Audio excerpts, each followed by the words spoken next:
It's a frozen winter night on Gilgo Beach, New York. The wind cuts through your skin like glass, and the waves whisper like the voices of the dead. Somewhere in that darkness, echoes a desperate cry, a young woman's voice on a 911 call, trembling with terror. "They're trying to kill me." It was May 1st, 2010. Her name was Shannon Gilbert, and she was about to vanish into the night forever.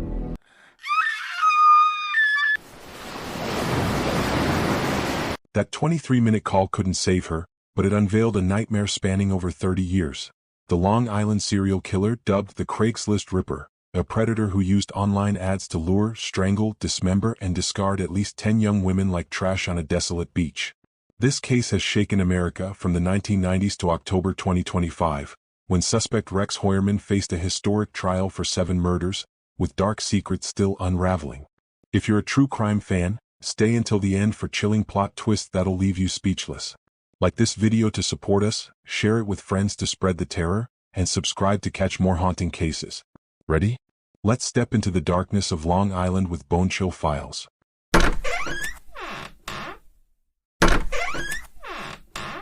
Part 1.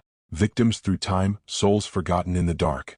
We'll walk through each victim, young women with dreams and fears, ensnared in a deadly trap by a Craigslist predator.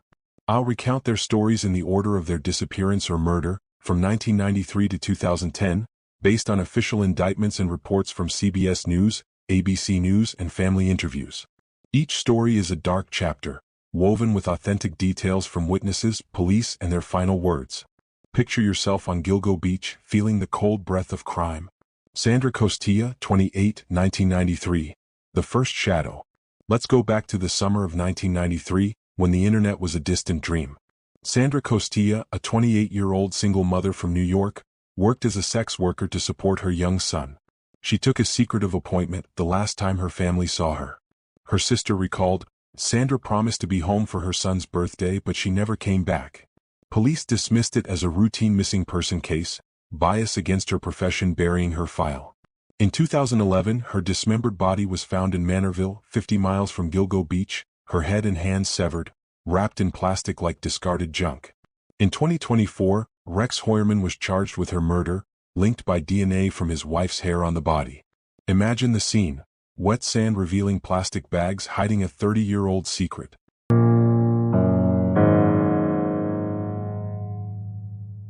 Valerie Mack, 24, 2000. The Forgotten Girl. In 2000, as Craigslist began to take hold, Valerie Mack, a 24-year-old from Philadelphia, was trying to escape a life on the streets. She posted service ads, and one appointment led her to Long Island.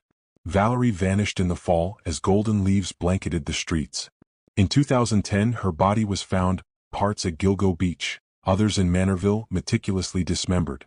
It wasn't until 2020 that DNA identified her, once known as Jane Doe No. 6. Friends said, Valerie dreamed of being a hairstylist, always helping others. In 2024, Heuermann was charged via a blueprint of crime on his computer, a chilling document listing knives, plastic bags, and dump sites.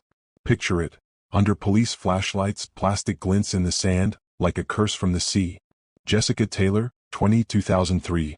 The Tattoo of Fate. In July 2003, Jessica Taylor, a 20-year-old from Manhattan, posted ads on Craigslist, hoping to save for a new start. A distinctive tattoo on her back identified her body in 2011. Jessica vanished after meeting a client on Long Island. Her remains were dismembered, head and hands severed, and split between Manorville and Gilgo Beach. Her mother said, Jessica called me every night talking about opening a nail salon. Now there's only pain. In 2024, burner phone data linked Heuermann. He texted to lure her like a spider spinning a web. Imagine, Jessica steps into a car, streetlights fading, darkness swallowing her whole. Maureen Brainerd Barnes, 25, 2007. A single mother's last call. In 2007, Maureen Brainerd Barnes, a 25-year-old single mother from Norwich, Connecticut, called her sister from Penn Station, Manhattan. I'm meeting a client, I'll be home soon. But she never returned. The first of the Gilgo Four, her body was found in 2010, wrapped in burlap on Gilgo Beach with signs of strangulation. Her sister, Missy Can, said, her laugh was like morning sunlight, but now there's only darkness. In 2024, DNA from a belt buckle tying Maureen's ankles matched Heuermann's wife's hair, with odds of 8 trillion to 1.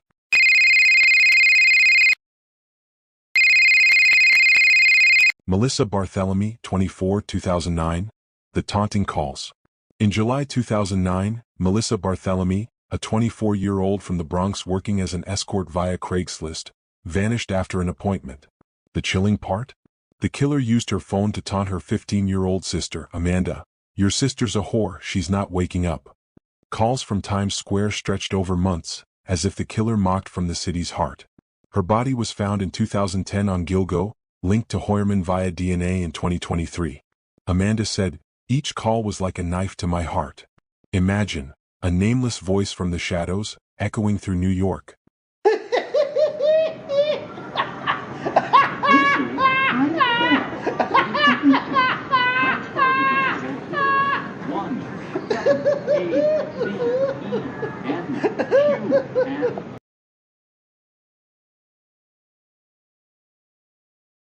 In June 2010, Megan Waterman, a 22-year-old mother from Maine, left her daughter Liliana to meet a Craigslist client in Hauppauge. Security footage showed her leaving a Holiday Inn Express at 1:31 a.m., the last time she was seen alive. Her body, strangled, lay on Gilgo Beach. Liliana, now grown, said, "Mom was my superhero, stolen by a monster." DNA from Hoyerman's discarded pizza box was a key clue in 2023. Amber Lynn Costello, 27, 2010. The Final Trap. In September 2010, Amber Lynn Costello, 27, from West Babylon, accepted a Craigslist client offering $1,500, 6 times her usual rate.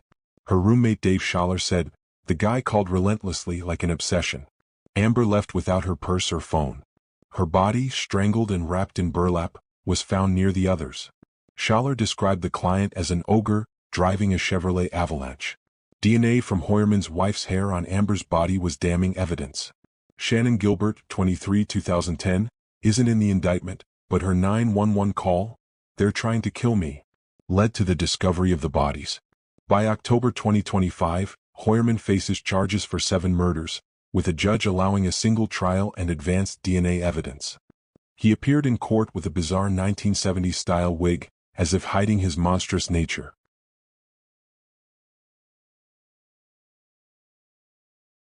Part 2. Psychological Analysis and Comparison to Other Cases. Now let's enter the mind of a monster. Rex Hoyerman, 61 in 2025, was a successful Manhattan architect and father of 3, hiding a dark, double life. Analysis by expert Louis Schlesinger, APA, reveals psychopathic traits. A childhood of abuse in Massapequa, marked by isolation and bullying, sparked violent fantasies. He hoarded 300 guns, thousands of violent porn videos, and news clippings about his own case. A narcissist obsessed with his work. His computer held a blueprint of crime, a detailed checklist. Knives, plastic bags, dump sites, and over 200 Google searches like, "Why hasn't Lisk been caught?" or "Gilgo Task Force." He targeted petite victims, small, easy to control, to feed his need for power, a common serial killer trait. Obsessive-compulsive tendencies. He planned murders like architectural designs, striking when his family was away, like during his wife Asa Ellerup's Iceland trips. His body language in court, avoiding eye contact, trembling hands, masking inner rage. Chillingly, his wife called him a hero, despite his horrific collection, a sign of trauma bonding, where loved ones defend the perpetrator. In 2025, he appeared with a 1970s-style wig, a desperate attempt to hide his true self. Rex Hoyerman in court, September 2025, a bizarre wig masking the monster within. Now let's compare Lisk to other infamous cases to see the evolution of crime in the digital age. First, Dennis Rader, the BTK killer, who murdered 10 people from 1974 to 1991 in Kansas. Like Hoyerman, Rader was a family man, a devoted husband and father, concealing a killer's nature. Both used their era's technology. Rader sent taunting letters and used floppy disks to contact police, while Hoyerman used burner phones and Craigslist to hunt. Rader wrote from prison, comparing himself to Hoyerman, "We both loved taunting the police, the thrill of the world hunting us." But Rader confessed earlier, while Hoyerman evaded capture for 30 years using digital anonymity. Compared to Joel Rifkin, a Long Island serial killer who killed 9 to 17 women from 1989 to 1993, Hoyerman was more organized. Both targeted sex workers and used vehicles to move bodies, but Rifkin was disorganized, caught because a decomposing body in his truck reeked, alerting police. Hoyerman meticulously dismembered and wrapped bodies in burlap, leaving no sloppy traces. Rifkin didn't use technology while Hoyerman turned Craigslist into a hunting ground, a terrifying evolution. Finally, the Zodiac Killer, an unidentified murderer from the 1960s to 1970s, never caught. Both taunted police, Zodiac with coded letters, Hoyerman with calls from victims' phones and Google searches tracking the investigation. But Zodiac was analog while Lisk thrived in the digital age. Craigslist gave him anonymity and easy access to victims. Expert Catherine Ramsland notes, Lisk shows how technology transforms serial killing, but also how it helps catch them. DNA from a pizza box and his wife's hair exposed Hoyerman, something Zodiac never faced.